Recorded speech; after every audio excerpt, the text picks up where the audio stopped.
75465-406. The evening also started as any other day would for VK Datta, a senior air traffic controller.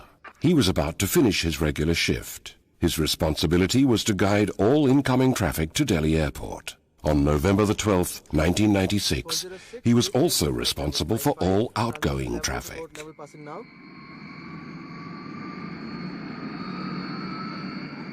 At 6:33 p.m., Saudi Airlines 763, under the command of Captain Khalid Al-Shubhaili, co-pilot Nasir Khan, and flight engineer Edris, takes to the runway. Clear for take runway 28 Saudi 763, final is clear. Saudi 765, made of thanks. Runway clear, final is clear.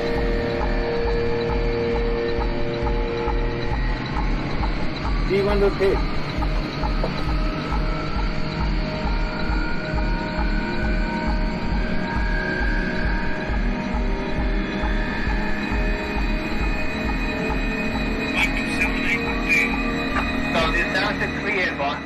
A Boeing 747, Saudi 763, is flying 289 passengers to Dhahran, Saudi Arabia. At approximately the same time, flying into Delhi from the former Soviet Republic Kazakhstan is Kazakhstan Airlines 1907.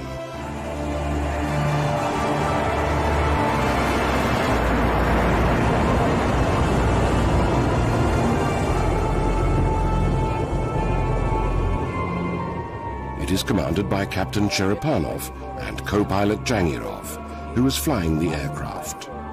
Flight engineer Chuprov, radio operator Rep in charge of all communication, and navigator Arabayev assist them.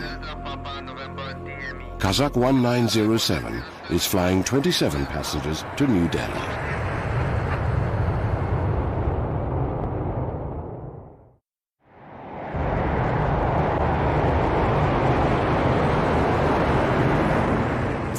Kingdom.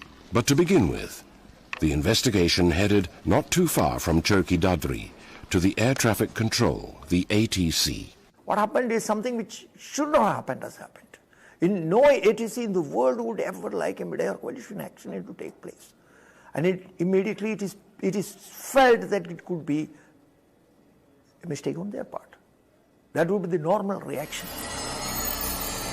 The unblinking, watchful eyes that stare at the radar screen day in and day out are human.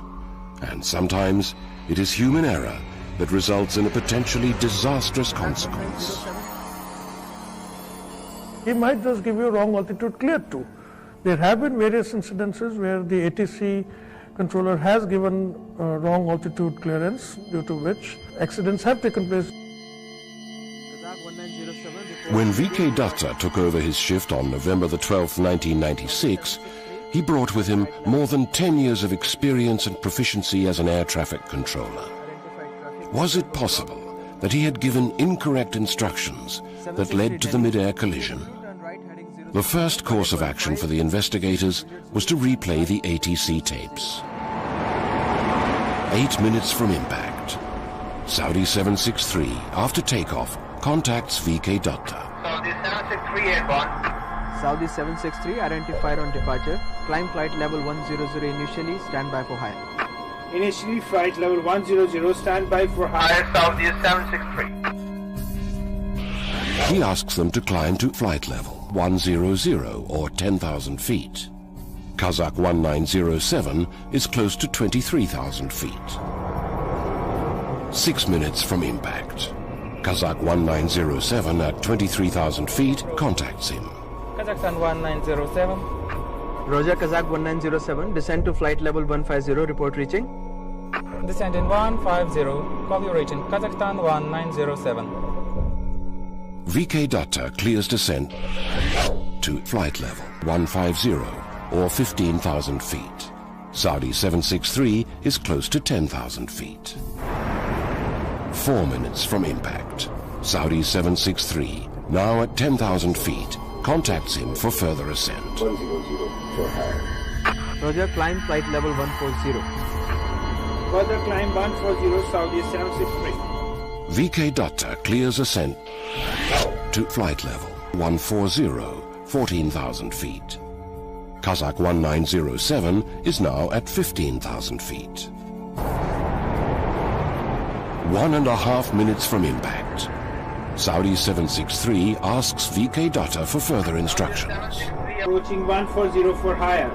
Roger. Maintain flight level 140. Stand by for higher. Saudi 763 will maintain 140. He asks them to maintain 14,000 feet till further notice. Kazakh 1907 is at 15,000 feet. Two aircraft are in the same airspace on opposite headings. Saudi 763 is at 14,000 feet. Kazakh 1907 is at 15,000 feet. 1,000 feet separates them. That's safe enough, according to ICAO, the International Civil Aviation Organization. But shouldn't VK Dutta warn them of each other? He does. 1 minute from impact, VK Dutta warns Kazakh 1907 Saudi Boeing 747 of Saudi 763 at 14,000 feet, 8 miles in front of them. But he does not warn the Saudi aircraft. The requirement doesn't say that, but should not take it for granted when two blips are merging that they are vertically separated. Ensure they are vertically separated by repeat messages. But the fact remains that VK Dutta was a silent spectator to the mid-air collision. 1907 report position. He had told the aircraft to stay at separate altitudes. Kazakh 1907 report position. He was assuming that they would pass each other safely. Saudi 763. They had 1,000 feet between them. Because he was thinking probably they were merging and going to reappear in both the sides, and waiting for giving a further descent clearance to the incoming aircraft and climb clearance to the Saudi outgoing. It was evident that one of the aircraft, or both the aircraft, had breached its assigned flight level. By how much? And why?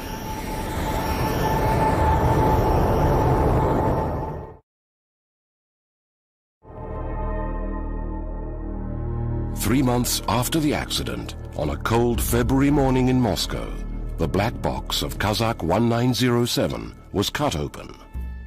The investigators heard the voices of the Kazakh crew for the first time. Saudi 763 will maintain on course. Kazakh 1907, report radial view, this is the immediate department member. Kazakh 1907 now reached 1500, 46 miles from Delta Papa November, radio 610.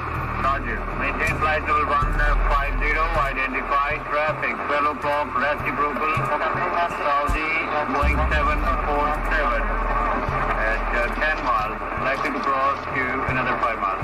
Report if inside. Maintain 150, Kazakh 1907. It was clear from the tape that the air traffic controller instructed the Kazakh crew to stay at 15,000 feet. He also told them to look out for the Saudi aircraft and to report back once they had sighted it. The turning point of the investigation was when the digital flight data recorder that records altitude, speed and other technical parameters was decoded. It ruled out technical malfunction.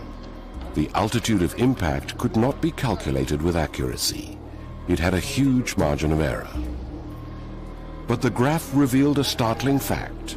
Kazakh 1907 had descended below 15,000 feet. This was a point which we all had in our mind at the time. Why? If a pilot is told to maintain certain level and if he doesn't maintain, there must be some reason for it. You can argue that the crew made an error and just descended, but it's the puzzling part is building up why, in fact, if they made an error, why they made an error, and trying to piece that together. The possible answer to that question lay with the sole eyewitness to the mid-air collision, Captain Timothy J. Place of the United States Air Force. He was flying into New Delhi Airport at the same time. He had seen the collision from 20,000 feet. We descended descended down beneath 20,000 feet. On the arrival, it was about dusk, and we noticed out of our right-hand side a large cloud lit up with an orange glow. At first, we thought it would be lightning, but the glow stayed and became brighter in intensity, lit up the area very bright. Two fireballs seemed to appear heading in our general direction, not in our immediate vicinity, diverging away from each other. The glow intensity of the cloud became dimmer, and the two fireballs proceeded to descend down and hit the ground. The mid-air collision happened in the clouds. Is it possible that Kazakh 1907 had descended due to bad weather? It had happened before. On December the 19th, 1973, the Delhi airport is enveloped in a thick fog. Visibility is down to 1,000 meters. A Lufthansa Boeing 707 undershoots the runway and crash lands 1,500 feet short. The Inquiry Commission finds out that the co-pilot who was flying the aircraft did not monitor the descent adequately. He was too busy trying to land the aircraft in the sudden haze and thick fog that impaired his visibility. Could the same thing have happened to Kazakh 1907? Could they have been caught in a freak weather condition? Did co-pilot Jangarov not monitor the altitude? Could he have been too busy battling bad weather? The sorts of weather conditions that can cause an aircraft to lose a great deal of altitude are things like thunderstorm activity, where you get updrafts and downdrafts in the center of a thundercloud. That could have caused one of them to descend or another to climb.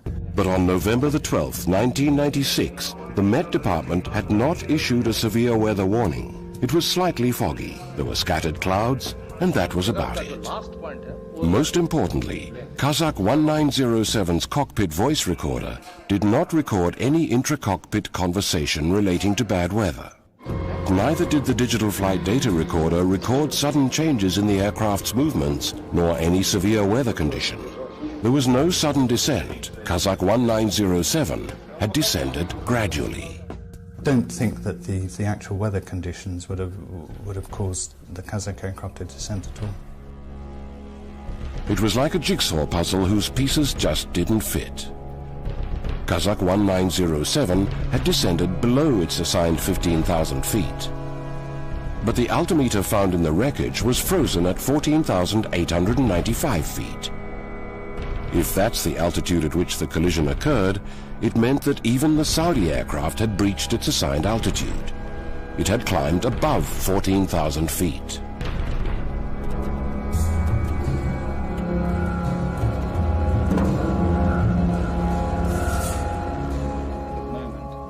Now, all the answers lay in the black box of Saudi 763.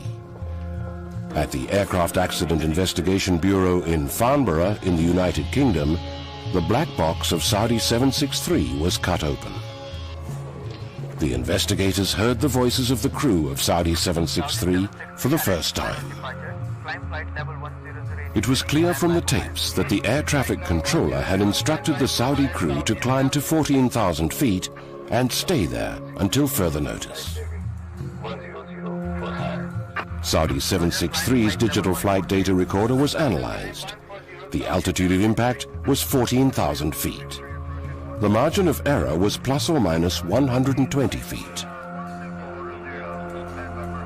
Saudi 763 did not ascend above 14,000 feet.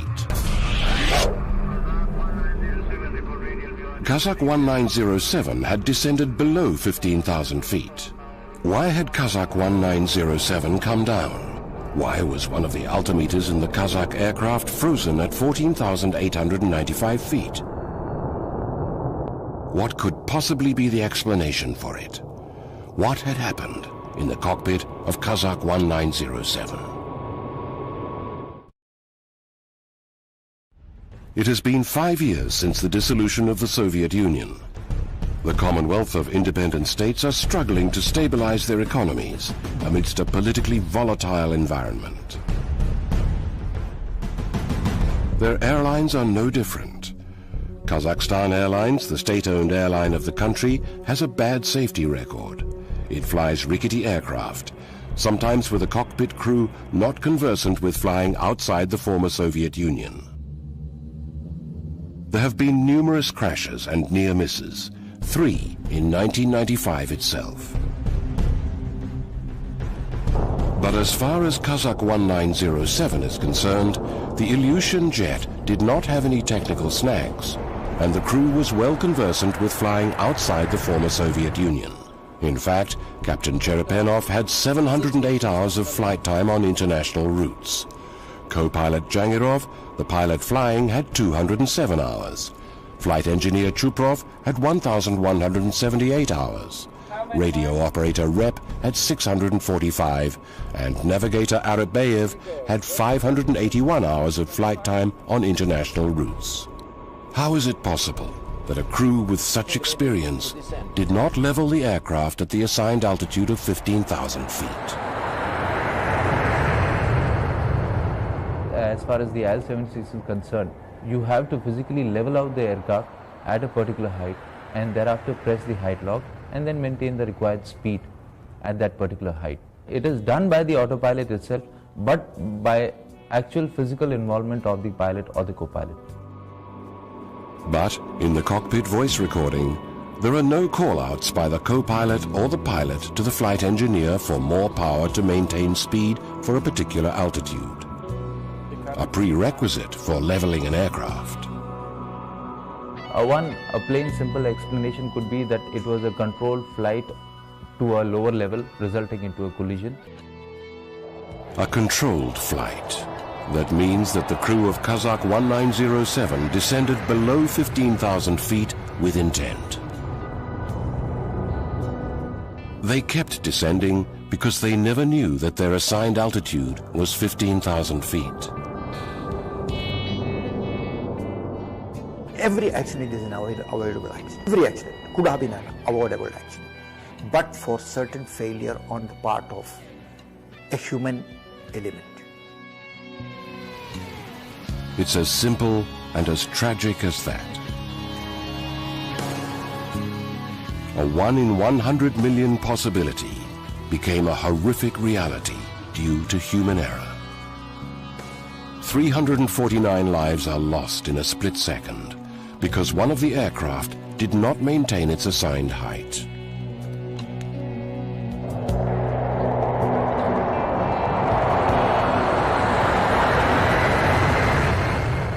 How could it all have happened?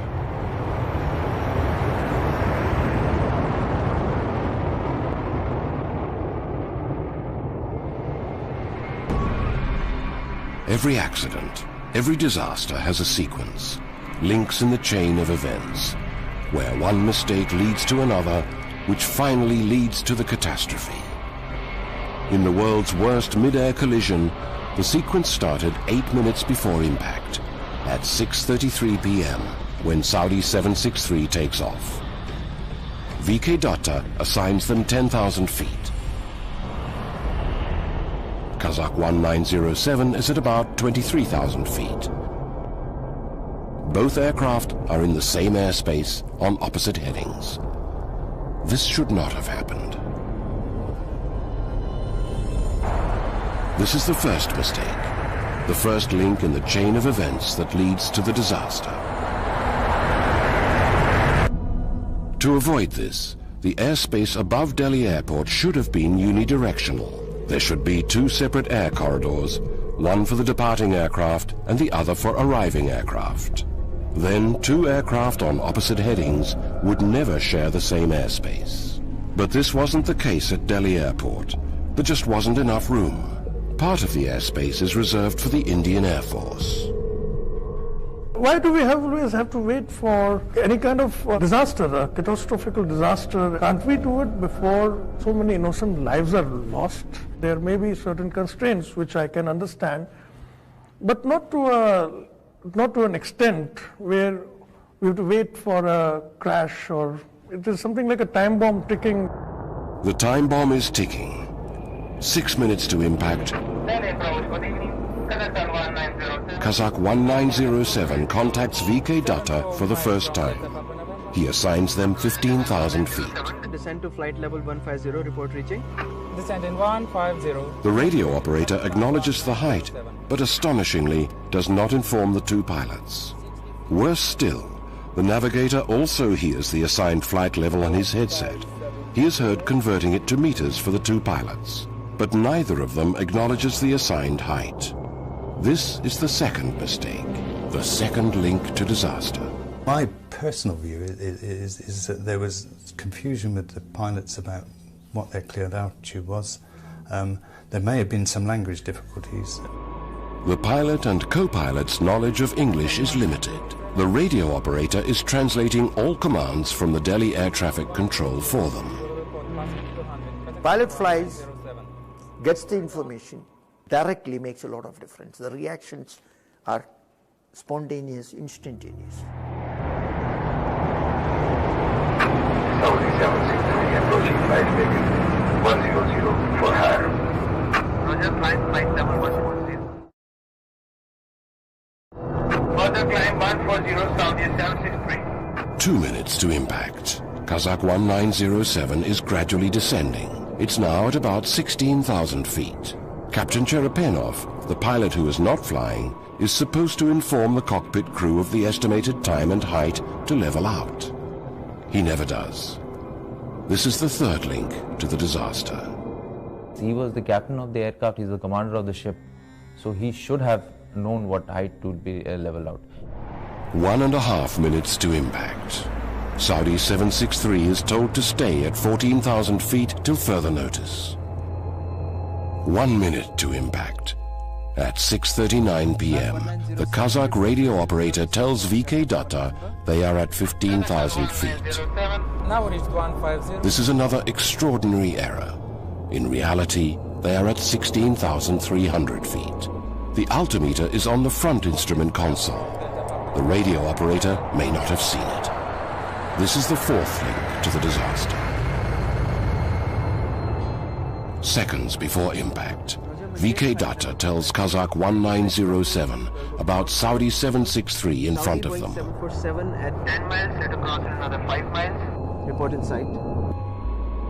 Kazakh 1907 is already below 15,000 feet. By the time he completes the transmission with the radio operator of Kazakh 1907, the aircraft is at 14,500 feet. Gradually descending, it enters into a cloud layer.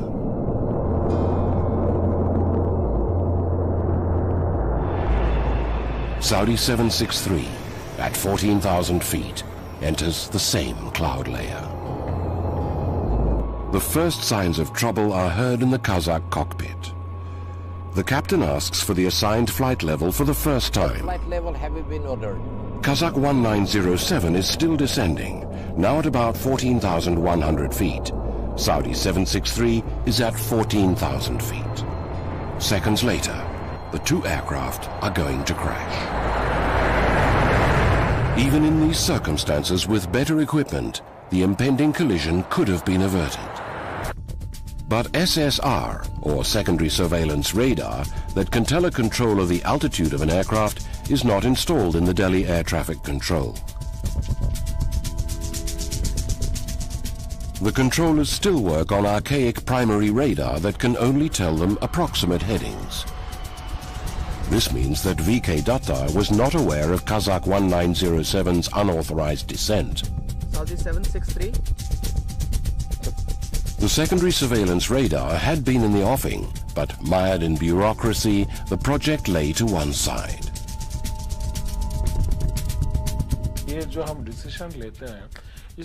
There are too many channels to go through, hurdles to cross, so these things take time.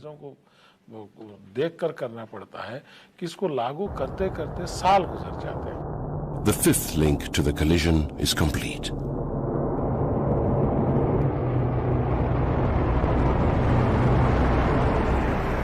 Seven seconds before impact, a tragic sequence of events unfolds in the Kazakh cockpit.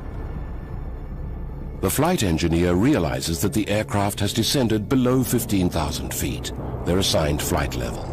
He probably tries to accelerate to climb, but the captain asks him to hold on and not to accelerate. The flight engineer responds by calling out, "Holding."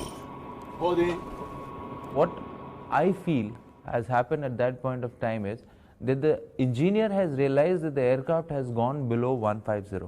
He has started opening power, anticipating the next moment I will get a call for climbing or accelerating. But the captain is not yet sure, or maybe he's made a gesture to the flight engineer that hold the power. Kazakh 1907 holds its course. It keeps descending.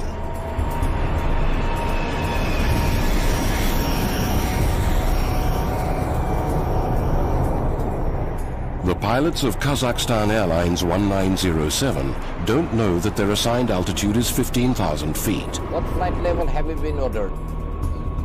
The air traffic controller can't warn them. He doesn't have secondary surveillance radar. There is a last resort.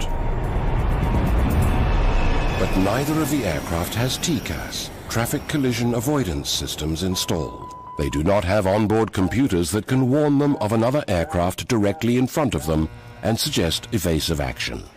That is the last filter for collision avoidance, which is independent of any ground control, any ground radar. It is aircraft to aircraft. Collision avoidance systems give time which is sufficient in most cases to avoid collisions. But the Civil Aviation Ministry never made TCAS mandatory over Indian airspace by 1996. It took India a mid-air collision to implement these systems. The sixth and the final link to the collision is complete. 2 seconds to impact. Saudi 763 is at 14,000 feet. Kazakh 1907 is at about 14,000 feet. The radio operator shouts out a warning. The captain asks for full power. If only he hadn't. Kazakh 1907 would have passed safely below Saudi 763, but it's too late. The flight engineer opens full power on all engines. Kazakh 1907 accelerates to climb to 15,000 feet. There's chaos in the cockpit. Everyone's screaming. They have just seen Saudi 763 coming towards them.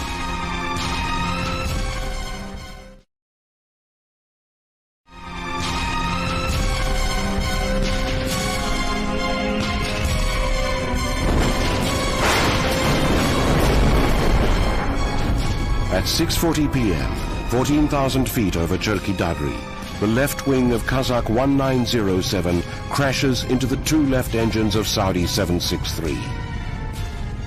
Saudi 763 catches fire instantaneously. It goes into a nosedive. Spinning violently, Saudi 763 disintegrates in midair.